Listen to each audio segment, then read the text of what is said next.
अस्सलामुअलैकुम जी। Tractor Point YouTube channel and Facebook page ਦੇ ਵਿੱਚ ਖੁਸ਼ ਆਮਦੀਦ ਜੀ ਦੋਸਤੋ। MF 375 ਸਪੈਸ਼ਲ ਐਡੀਸ਼ਨ 2025 ਮਾਡਲ ਆ ਜੀ, ਗ੍ਰੀਨ ਸਕੀਮ ਵਾਲਾ। ਫੇਜ਼ 2 ਦੇ ਵਿੱਚ ਜਿਹੜੇ ਟਰੈਕਟਰ ਨਿਕਲ ਅਪਲਾਈ ਜਿਨ੍ਹਾਂ ਨੇ ਕੀਤਾ ਸੀ ਨਾ ਦੋਸਤੋ, ਉਹ ਕਹਿ ਲਓ ਕਿ ਉਹ ਟਰੈਕਟਰ ਸਕੀਮ ਦੇ ਵਿੱਚੋਂ ਨਿਕਲਿਆ ਵਾ 375 ਸਪੈਸ਼ਲ ਐਡੀਸ਼ਨ। ਤੇ ਇਹਦਾ ਰਿਵਿਊ ਦਿੰਦੇ ਆ ਥੋੜਾ ਜਿਹਾ ਜੀ। ਫਿਲਹਾਲ ਕਹਿ ਲਓ ਕਿ ਰਨਿੰਗ ਜੀ ਚੱਲ ਰਿਹਾ ਵਾ। ਤੇ ਆਪਣੇ ਪਿੰਡ ਕਹਿ ਲਓ ਕਿ ਆਪਣੇ ਹਮਸਾਈ ਆ ਜੀ ਜਿਨ੍ਹਾਂ ਨੂੰ ਇਹ ਨਿਕਲਿਆ ਜੀ, ਦੋਸਤ ਆ ਚੌਧਰੀ ਅਬਦੁਲ ਰਹਿਮਾਨ ਜੱਟ ਚੇਅਰਮੈਨ, ਉਹਨਾਂ ਨੂੰ ਇਹ ਟਰੈਕਟਰ ਨਿਕਲਿਆ ਜੀ। ਤੇ ਆਪਾਂ ਇਹਦੇ ਮੁਤਲਕ ਥੋੜ੍ਹੀ ਬਹੁਤੀ ਤੁਹਾਨੂੰ ਇਨਫੋਰਮੇਸ਼ਨ ਦਿੰਦੇ ਹਾਂ ਜੀ। ਤੇ ਇਹ 2025 ਮਾਡਲ ਟਰੈਕਟਰ ਆ ਜੀ, ਸਪੈਸ਼ਲ ਐਡੀਸ਼ਨ। ਤੇ ਇਹਦੇ ਵਿੱਚ ਜਿਹੜੀ ਕੋਈ ਖਾਸ ਚੇਂਜਿੰਗ ਤਾਂ ਨਹੀਂ ਹੋਈ, ਕਿਉਂਕਿ 2026 ਮਾਡਲ ਦੇ ਵਿੱਚ ਇਹਨਾਂ ਨੇ ਚੇਂਜਿੰਗਾਂ ਕੀਤੀਆਂ ਸੀ ਜੀ। ਤੇ ਬਾਕੀ ਕਹਿ ਲਓ ਕਿ ਇਹਦੀ ਓਵਰਆਲ ਲੁੱਕ ਆਪਾਂ ਤੁਹਾਨੂੰ ਚੈੱਕ ਕਰਾਉਂਦੇ ਹਾਂ ਜੀ। ਚਾਰ ਚਫੇਰਾ ਇਹਦਾ। ਸਭ ਤੋਂ ਪਹਿਲੇ ਜੀ ਇਹਨਾਂ ਨੇ ਆਹ ਕੜਾ ਚੇਂਜ ਕੀਤਾ ਜੀ। ਕਹਿ ਲਓ ਕਿ ਸਪੈਸ਼ਲ ਐਡੀਸ਼ਨ ਦੇ ਵਿੱਚ ਜਿਹੜੇ ਪਹਿਲੇ 75 ਆ ਰਹੇ ਸੀਗੇ ਜੀ, ਉਹ ਗੁਲਾਈ ਦੇ ਵਿੱਚ ਸੀ ਇਹਨਾਂ ਦਾ ਕੜਾ ਜੀ। ਇਹ ਹੁਣ ਇਹਨਾਂ ਨੇ ਫਿਰ ਚੇਂਜ ਕੀਤਾ ਜੀ, ਸਪੈਸ਼ਲ ਐਡੀਸ਼ਨ ਖਾਸ ਕਰਕੇ ਜੀ। ਇਹਨਾਂ ਨੂੰ 85 ਵਾਲਾ ਇਹਨਾਂ ਨੇ ਕੜਾ ਦੇ ਦਿੱਤਾ ਜੀ। ਤੇ ਬਾਕੀ ਜਿਹੜੇ ਕਹਿ ਲਓ ਕਿ ਦੂਸਰੇ 75 ਆ ਰਹੇ ਨੇ, 75 ਦੋ ਕੈਟਾਗਰੀ ਦੇ ਵਿੱਚ ਆ ਰਹੇ ਨੇ ਜੀ। ਇੱਕ ਗੋਲ ਸ਼ੇਪ ਵਾਲਾ ਜੀ, ਤੇ ਇੱਕ ਸਪੈਸ਼ਲ ਐਡੀਸ਼ਨ ਜਿਹੜਾ ਆ ਰਿਹਾ। ਜਿਹੜਾ ਸਪੈਸ਼ਲ ਐਡੀਸ਼ਨ ਆ ਉਹ ਜੀ ਸਿੱਧੀ ਸ਼ੇਪ ਸਿੱਧੇ ਕੜੇ ਦੇ ਵਿੱਚ ਆ ਰਿਹਾ ਜੀ। ਬਾਕੀ 2026 'ਚ ਕਾफ़ी ਚੇਂਜਿੰਗਾਂ ਹੋਈਆਂ, ਤੇ 2025 ਦਾ ਇਹ ਕਹਿ ਲਓ ਕਿ ਆਹ ਮਾਡਲ ਆ ਖਾਸ ਕਰ। ਤੇ ਇਹਦੇ ਵਿੱਚ ਆ ਜਿਹੜੀ ਇਹਨਾਂ ਨੇ ਢੱਕਣ ਦੀ ਇੱਕ ਚੇਂਜਿੰਗ ਕੀਤੀ ਹੈ ਜੀ। ਤੇ 2026 ਤਾਂ ਕਾफ़ੀ ਚੇਂਜਿੰਗਾਂ ਮੈਂ ਇਹਦੇ ਵਿੱਚ ਨਹੀਂ ਕੋਈ ਐਡੀ ਖਾਸ ਚੇਂਜਿੰਗ ਹੈਗੀ।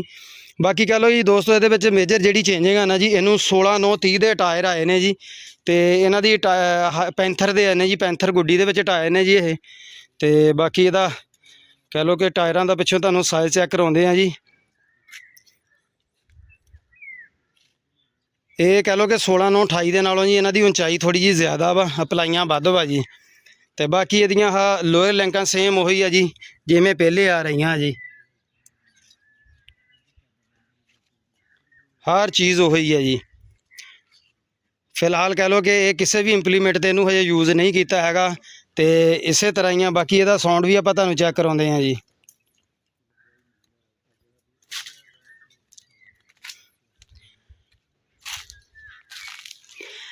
ਬਾਕੀ ਦੋਸਤੋ ਇਹ ਜਿਹੜੇ 75 HP ਤੋਂ ਔਰ 85 HP ਦੀ ਕੈਟਾਗਰੀ ਦੇ ਟਰੈਕਟਰ ਨੇ ਸੀਗੇ ਜੀ, ਉਹ 7 ਕਿੱਲਿਆਂ ਵਾਲੇ ਜਿਹੜੇ ਆ ਉਹ ਅਪਲਾਈ ਕਰ ਸਕਦੇ ਸੀਗੇ ਜੀ। ਤੇ ਇਹ ਫੇਜ਼ 2 ਦੇ ਵਿੱਚ ਇਹਨਾਂ ਨੂੰ ਨਿਕਲਿਆ ਸੀਗਾ ਜੀ। ਫੇਜ਼ 2 'ਚ ਅਪਲਾਈ ਕੀਤਾ ਸੀਗਾ ਜੀ ਚੌਧਰੀ ਅਬਦੁਲ ਰਹਿਮਾਨ ਜੱਟ ਹੋਣਾ ਨੇ ਜੀ। ਆਪਣੇ ਭਾਈ ਹੁਣੀ ਖੜੇ ਆ ਜੀ। ਬਾਕੀ ਜੀ 750/16 ਦਾ ਟਾਇਰ ਇਹਦਾ ਫਰੰਟ ਵਾਲਾ ਅਗਲਾ ਦੇਖ ਸਕਦੇ ਆ ਜੀ।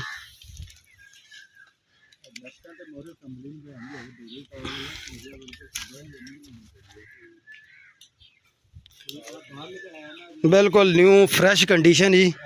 ਬਾਕੀ ਦੋਸਤੋ ਇਹਦਾ ਮੀਟਰ ਸ਼ੀਟਰ ਤੁਹਾਨੂੰ ਆਪਾਂ ਚੈੱਕ ਕਰਾਉਂਦੇ ਹਾਂ ਜੀ, ਕਿੰਨਾ ਕੁ ਚੱਲ ਗਿਆ, ਕੀ ਗੱਲਬਾਤ ਆ ਜੀ।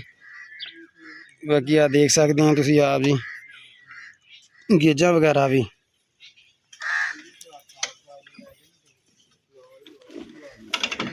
ਤੇ ਉਸ ਤੋਂ ਹਟ ਕੇ ਜੀ ਦੋਸਤੋ, ਇਹਨਾਂ ਨੇ ਆ ਚਿਟਕਣੀਆਂ ਜਿਹੜੀਆਂ ਲਾ ਕੇ ਦਿੱਤੀਆਂ ਨਾ ਜੀ, ਇਹ ਬਹੁਤ ਅੱਛਾ ਕੰਮ ਕਰਕੇ ਦਿੱਤਾ ਜੀ, ਜ਼ਬਰਦਸਤ ਜੀ।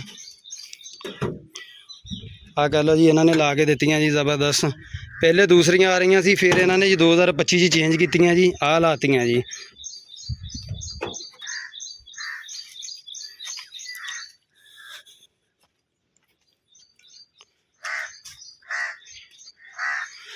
ਬਾਕੀ ਕਹਿ ਰਹੇ ਜੀ ਕਿ ਬੈਟਰੀ ਡਰਾਈ ਵੀ ਆ ਤੇ ਦੂਸਰੀ ਵੀ ਆ। ਫਿਲਹਾਲ ਇਹਦੇ ਵਿੱਚ ਪਤਾ ਨਹੀਂ ਜੀ ਡਰਾਈ ਆ ਜਾਂ ਦੂਸਰੀ ਆ ਜੀ। ਤੇ ਬਾਕੀ ਇਹਦਾ ਸਾਊਂਡ ਤੁਹਾਨੂੰ ਆਪਾਂ ਚੈੱਕ ਕਰਾਉਂਦੇ ਹਾਂ ਜੀ, ਸਲਮ ਮਾਰ ਕੇ ਜੀ।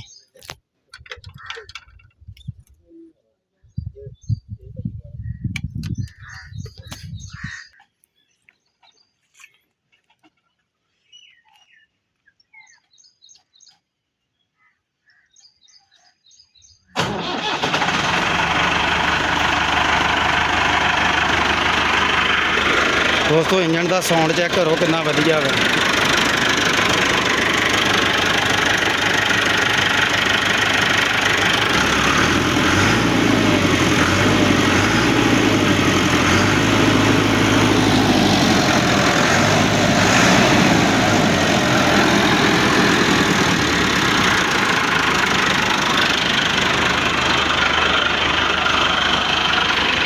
ਕਿਆ ਜ਼ਬਰਦਸਤ ਦੋਸਤੋ ਸਾਊਂਡ ਆ।